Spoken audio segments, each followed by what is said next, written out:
आज हमने क्लेजियम reaction start करने। इसमें तीन चीजें हम डिस्कस करेंगे: Claisen Smith condensation, Claisen condensation and Claisen reaction.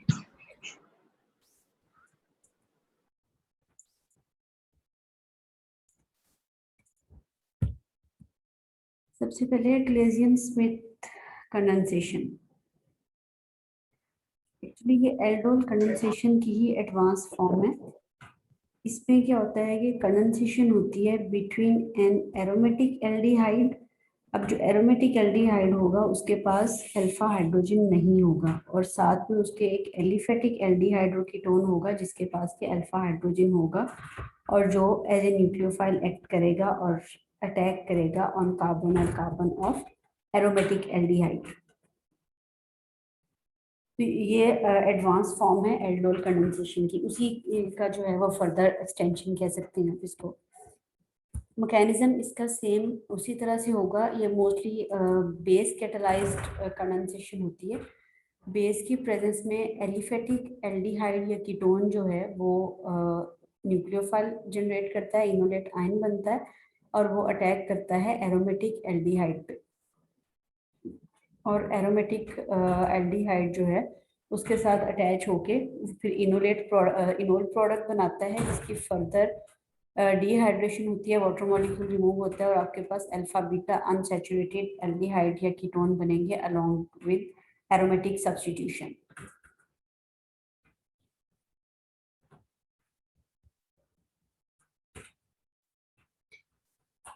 Synthetic applications जो है इसकी क्लेजियन स्मिथ कंडेंसेशन की, सबसे पहले तो ये है कि रिएक्शन जो होता है बेंजाइल एसीटोन को हम इससे प्रिपेयर कर सकते हैं, जिसको हम एसीटोस्टायरीन भी कहते हैं। अब इसमें हमारा एसीटोन का रिएक्शन होता है विद बेंज एल्डिहाइड। उसी तरह से 5 स्टेप में रिएक्शन होगा और आपके पास जो प्रोडक्ट बनेगा वो होगा बेंजाइल एसीटोन, या जिसको हम एसीटोस्टायरीन भी कहेंगे। अब ये जो बेंजाइल एसीटोन बनता है इसमें अगेन आपके पास यहाँ पे जो है वो CH3 ग्रुप मौजूद है, जो कि अगेन एक्ट कर सकता है एज न्यूक्लियोफाइल यहाँ से, क्योंकि उन्हीं कंडीशन पे हाइड्रोक्सिल आयन या बेस जो आपका मौजूद है रिएक्शन मीडिया में, वो इस मॉलिक्यूल से अगेन इनोलेट आयन प्रोड्यूस करके दोबारा से इसका अटैक करवा सकता है ऑन एरोमेटिक एल्डिहाइड। तो आपके पास डाइबेंजल एसीटोन बन जाता है। तो यहाँ से आपके पास सीटोन का रिएक्शन अगर वन मॉलिक्यूल के साथ होगा, बेंजल्डिहाइड के वन मॉलिक्यूल के साथ होगा, तो आपके पास एसीटोस्टायरीन या बेंजल एसीटोन बनेगा। और अगर आपके पास एसीटोन का reaction with 2 molecules of benzaldehyde होता है तो आपके पास डाइबेंजाइल एसीटोन बनेगा। ठीक है, तो डाइबेंजाइल एसीटोन बनने के लिए वही वाले 5 स्टेप्स जो हैं वो रिपीट होंगे।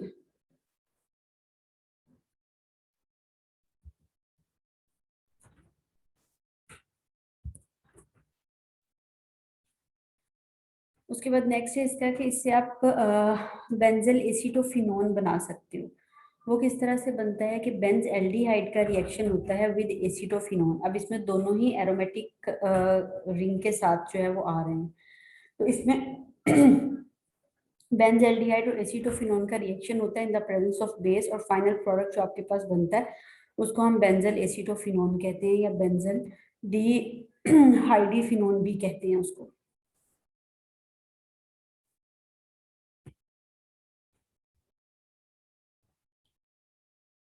उसके अलावा नेचुरली ये जो हमारी क्लेजियन स्मिथ कंडेंसेशन है ये यूज होती है in the biosynthesis of flavanone. Plants में नेचुरली कुछ रिएक्शंस इस तरह के हो रहे होते हैं कि वहाँ पे क्लेजियन स्मिथ कंडेंसेशन होती है। यहाँ पे रिएक्शन हो रहा है between benzaldehyde and ortho hydroxy acetophenone. अब इससे आपके पास ये प्रोडक्ट बनता है 2 हाइड्रोक्सी चालकोन, इसको हम बोलते हैं। अब ये जो 2 हाइड्रोक्सी चालकोन बना है इसकी फर्दर डिफरेंट स्टेप्स में रिएक्शन होता है, और ये फाइनल इसमें कुछ ये कैटालिटिक रिएक्शन होते हैं, क्योंकि नेचर में ही रिएक्शन हो रहा है। प्लांट में बायोसिंथेसिस हो रही है तो उसमें इंटरनल कंडेंसेशन होती है, इंट्रामोलिकुलर कंडेंसेशन होती है और आपके पास एक फ्लेवानोन का मॉलिक्यूल बन जाता है।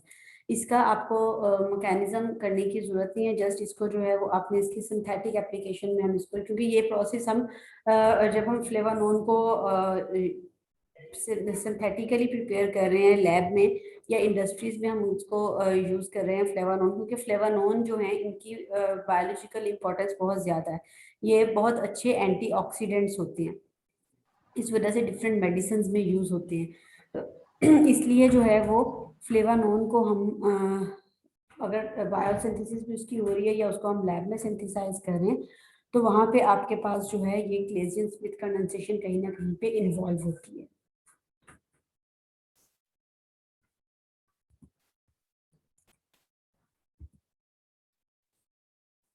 नेक्स्ट है हमारे पास क्लेजियन कंडेंसेशन।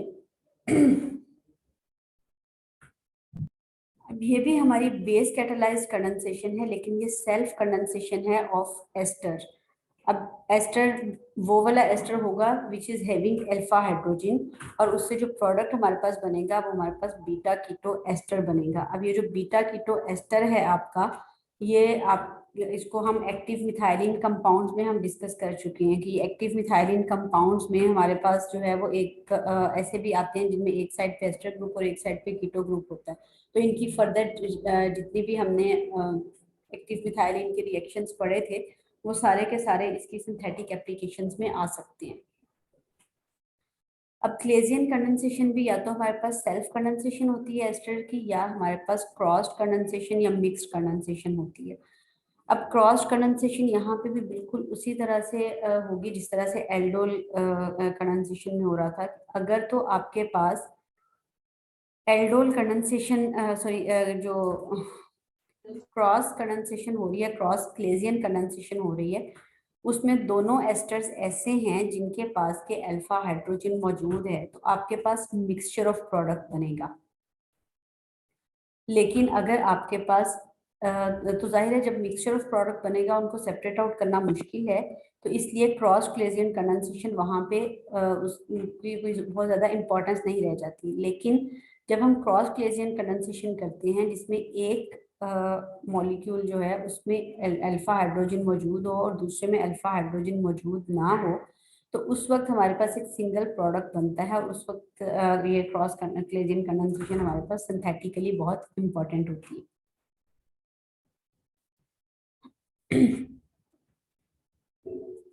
मैकेनिज्म इसका भी बिल्कुल उसी तरह से होगा कि फर्स्ट स्टेप में बेस जो है it will extract proton from alpha hydrogen और आपके पास इनोलेट आयन बनेगा। अब जब इनोलेट आयन आपके पास बन गया तो वो इनोलेट आयन अटैक करेगा on the second कार्बोनल carbon of the second molecule, और उसी तरह से आपके पास जो है वो एडिशन प्रोडक्ट आ जाएगा। अब ये जो एडिशन प्रोडक्ट बना है उसमें से अगेन वही इसी तरह से आपके पास हाइड्रोजन उसमें ऐड होगा, और यहाँ पे थर्ड स्टेप थोड़ा सा डिफरेंट होता है। यहाँ पे जो कार्बोनाइल रीजनरेट हो रहा होता है वो वहां से हाइड्रोजन रिमूव नहीं होता, बल्कि वहां से R O group alkoxide ion remove होता है।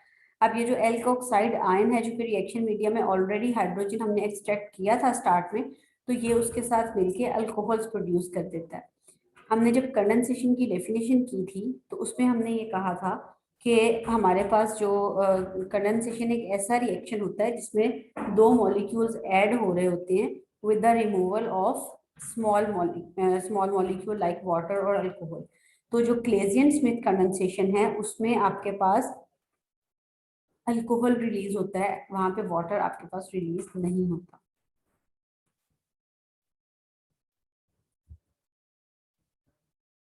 क्लियर है? यहाँ तक कोई प्रॉब्लम तो नहीं है?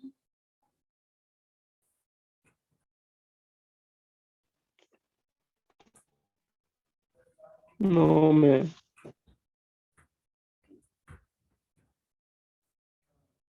उसके बाद इसकी सिंथेटिक एप्लीकेशन है क्लेजियन कंडेंसेशन की।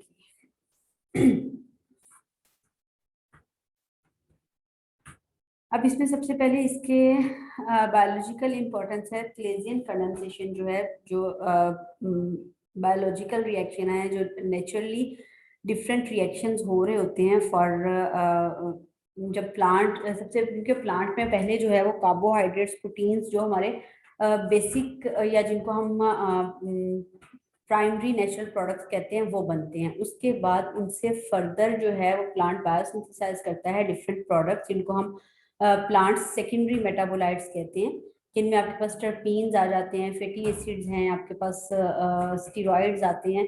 Different classes of secondary metabolites prepare होती हैं। अब जब वो सारे के सारे रिएक्शन हो रहे होते हैं तो उसमें क्लेजियन कंडेंसेशन बहुत सारी जगहों पे यूज हो रही होती है।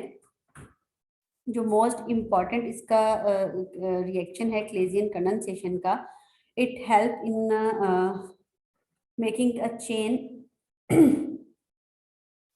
जिसमें कि सिंथेटेज एंजाइम यूज होता है, और एसिटाइल को एंजाइम वहाँ पे रिएक्ट करता है और वहाँ पे आपके पास जो है वो क्लेजियन कंडेंसेशन से एसिटो एसिटाइल को एंजाइम ए बनता है। क्लेजियन कंडेंसेशन होती है एसिटाइल को ए की in the presence of an enzyme. अब जितने भी बायोलॉजिकल रिएक्शन है वो हमें पता है कि वो एंजाइम की प्रेजेंस में होते हैं।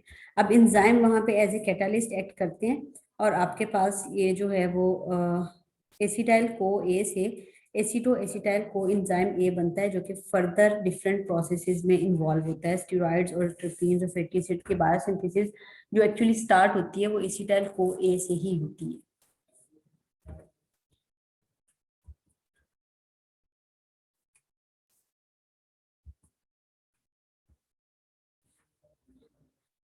उसके अलावा जो क्लेजियन कंडेंसेशन है इसको हम यूज करते हैं for formation of keto esters, keto acids and ketones. Self condensation, जब अभी हमने इसका मैकेनिज्म देखा और रिएक्शन देखा क्लेजियन कंडेंसेशन का, तो हमने कहा कि जो क्लेजियन कंडेंसेशन हो रही है सेल्फ कंडेंसेशन है बिटवीन टू एस्टर मॉलिक्यूल, तो उससे जो प्रोडक्ट हमारे पास बनता है that is beta keto ester. आप इस प्रोडक्ट को भी आइसोलेट कर सकते हो। अगर इसकी आप हाइड्रोलिसिस करवा देते हो तो आपके पास एक जो एस्टर ग्रुप यहाँ पे आ रहा है ये आपका चेंज हो जाता है कार्बोक्सिलिक एसिड ग्रुप में, तो ये आपके पास कीटो एसिड्स बन जाते हैं। अब ये जो कीटो एसिड्स आपके पास बने हैं इनकी, क्योंकि ये वाले स्टेप जो इसकी आपने इसकी डी कार्बोक्सिलेशन अगर आप करवाते हो, ये इसकी एसिडिफिकेशन या हाइड्रोलिसिस और डी कार्बोक्सिलेशन, ये तीनों स्टेप हम डिटेल में डिस्कस कर चुके हैं एक्टिव मिथाइलिन कंपाउंड्स के रिएक्शन में। तो बीटा कीटो एस्टर्स यहाँ इस जगह पे भी आप इस रिएक्शन को स्टॉप कर सकते हो, इस प्रोडक्ट को आइसोलेट कर सकते हो, या अगर आप उसकी कीटो एसिड्स उससे लेना चाह रहे हो तो आप उसकी हाइड्रोलिसिस करवाओ, एस्टर जो है वो आपका कार्बोक्सिलिक एसिड में कन्वर्ट हो जाएगा, आपके पास कीटो एसिड्स आ जाएंगे। और अगर आप उसकी डी कार्बोक्सिलेशन करवा देते हो तो आपके पास जो है वो सिंपल कीटोन्स आ जाएंगे। ठीक है, तो कोई भी अगर आपको कीटोन दिया जाए कि इसकी आप प्रिपरेशन करें बाय क्लेजियन कंडेंसेशन, तो उसको आप जो है वो क्लेजियन कंडेंसेशन से प्रिपेयर कर सकते हो।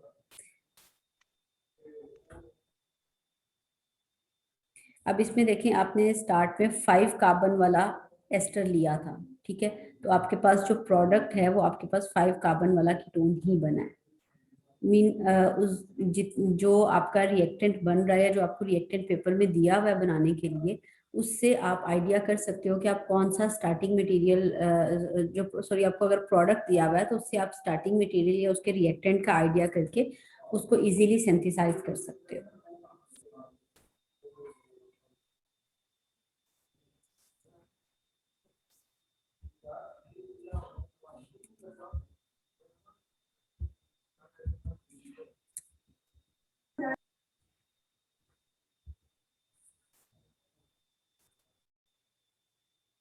एक नेक्स्ट है हमारे पास cross Claisen condensation. Cross ma'am ये कौन सी बुक के रिएक्शंस हैं? ये चुगताई की बुक के रिएक्शन है। Okay, thank you ma'am.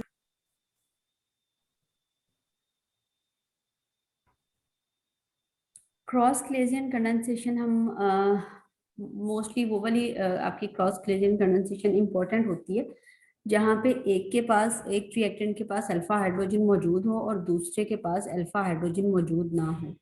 तो यहाँ पे आपके पास डाइथाइल ऑक्सालेट है that is reacting with ethyl propanoate. तो उसके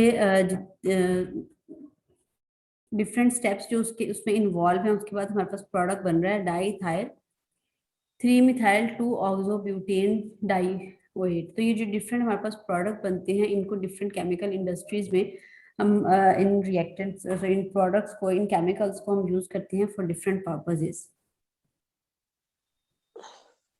इसी तरह से हमारे पास एक प्रोडक्ट बनता है इथाइल 2-निकोटिनाइल ब्यूटेनोएट। ये भी प्रोडक्ट हमारा जो है वो क्रॉस ग्रेडिएंट कंडेंसेशन से बनता है। स्टार्टिंग मटेरियल इसमें आपके पास मिथाइल निकोटिनेट होता है अलोंग विद एस्टर। अब इसमें मिथाइल निकोटिनेट में आपके पास अल्फा हाइड्रोजन मौजूद नहीं है, लेकिन साथ में जो आप एलिफेटिक एस्टर यूज कर रहे हो वहां पे आपके पास जो है वो अल्फा हाइड्रोजन मौजूद है।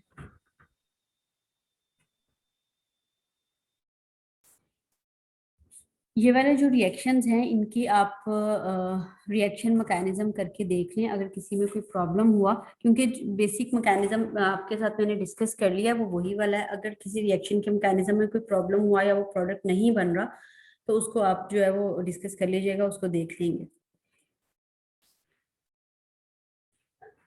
क्रॉस ग्रेडिएंट कंडेंसेशन अगर आपकी हो रही है बिटवीन एरोमेटिक एस्टर, अगेन यहाँ पे आपके पास जो है वो अल्फा हाइड्रोजन मौजूद नहीं है। ये आपका इथाइल एसीटोएट है और उसके साथ आपका इथाइल एसीटेट है। दोनों के रिएक्शन से जो प्रोडक्ट हमारे पास बनता है दैट इज एसीटोफिनोन। इसमें आपके पास अब इसमें देखें आपका फर्स्ट स्टेप जो है वो बेस के साथ रिएक्शन हो रहा है, सेकंड स्टेप में उसकी हाइड्रोलिसिस हो रही है, देन उसके थर्ड स्टेप में उसको हीट किया जा रहा है और साथ में उसकी डीकार्बोक्सिलेशन हो रही है। तो यहाँ पे आपने उसके सारे स्टेप्स जो है वो इसमें करवाए हैं, देन आपके पास एक कीटोन आया है। अगर आप इसको दरमियान में किसी जगह पे स्टॉप कर दोगे तो आपके पास एसीटोफिनोन नहीं बनेगा, आपके पास जो भी उसका रेलिवेंट एस्टर या कार्बोक्सिलिक एसिड है वो बनेगा।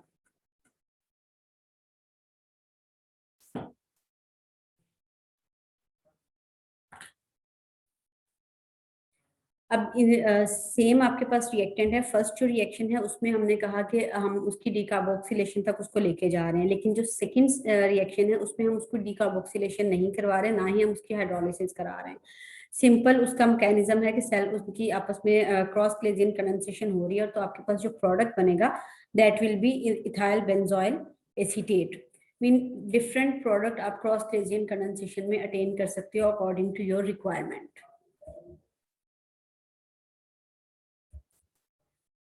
उसके बाद हमारे पास है क्लेजियन रिएक्शन। अब अगर आपके पास जो क्लेजियन कंडेंसेशन है वो हो रही है बिटवीन एन एल्डिहाइड और ketone which is not having an alpha hydrogen, और उसकी कंडेंसेशन आप करा रहे हो with an ester which have an alpha hydrogen, तो आपके पास प्रोडक्ट बनेगा अल्फा बीटा अनसैचुरेटेड एस्टर। तो उस रिएक्शन को हम क्लेजियन कंडेंसेशन नहीं कहते, उसको हम क्लेजियन रिएक्शन कहते हैं। अब हो यहाँ पे भी कंडेंसेशन ही रही है, लेकिन एक एस्टर मॉलिक्यूल है और एक जो है वो एल्डिहाइड या कीटोन का मॉलिक्यूल है। और रिएक्शन कंडीशन इसमें ये है कि जो एल्डिहाइड या कीटोन आप यूज कर रहे हो उसके पास अल्फा हाइड्रोजन नहीं होना चाहिए, लेकिन जो आपके पास एस्टर है वो आपका अल्फा हाइड्रोजन वाला एस्टर होगा।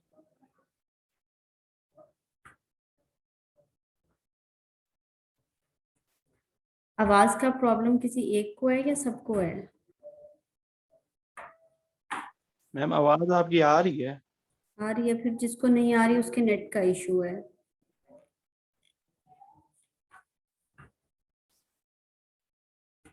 क्योंकि मेरा इंटरनेट कनेक्शन ठीक है आज।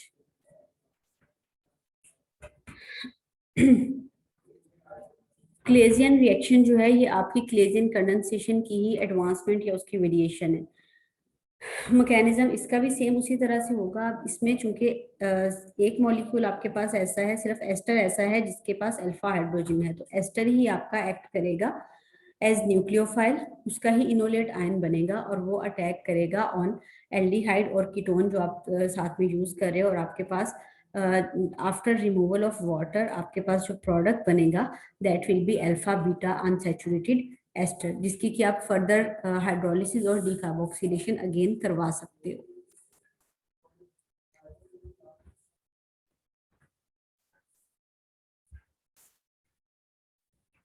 इसकी सिंथेटिक एप्लीकेशंस में हमारे पास जो है वो डिफरेंट इसमें बायोलॉजिकल इम्पॉर्टेंस इसकी बहुत ज़्यादा है, क्योंकि ये मेथड जो है ये हमारा बायोसिंथेसिस में बहुत ज़्यादा यूज़ होता है। क्रोमोन्स, फ्लेवोन्स और आइसोफ्लेवोन्स की बायोसिंथेसिस के दौरान, या अगर आप उनको लैब इंडस्ट्रीज में प्रिपेयर कर रहे हैं तो ये रिएक्शन आपका जो है काफ़ी यूजफुल होता है, क्लेजियन रिएक्शन, क्योंकि यहाँ पे आपकी जो है वो एक एल्डिहाइड और कीटोन इजीली रिएक्ट करते हैं विद एस्टर और आपके पास डिफरेंट प्रोडक्ट्स बन जाती हैं। अब यहाँ पे आपके पास ये जो तीनों रिएक्शन हैं ये इनमें जो आपके पास फाइनल प्रोडक्ट बन रहा है साइक्लाइजेशन से, इनका मैकेनिज्म आपको करने की जरूरत नहीं है। अगर आप समझते हो कि आपको करना ही करना है तो आप, इसका माइक अनम्यूट है, तो आप उसको जो है वो करके देख लो, अगर इजीली होता है। अगर नहीं होता तो उसको जो है वो इतनी डिटेल में इसकी जाने की जरूरत नहीं, जस्ट आपको इसको सिंथेटिक एप्लीकेशन के पॉइंट ऑफ व्यू से आपको जो है वो करना है। ठीक है, ओके मैम। क्लियर है यहाँ तक?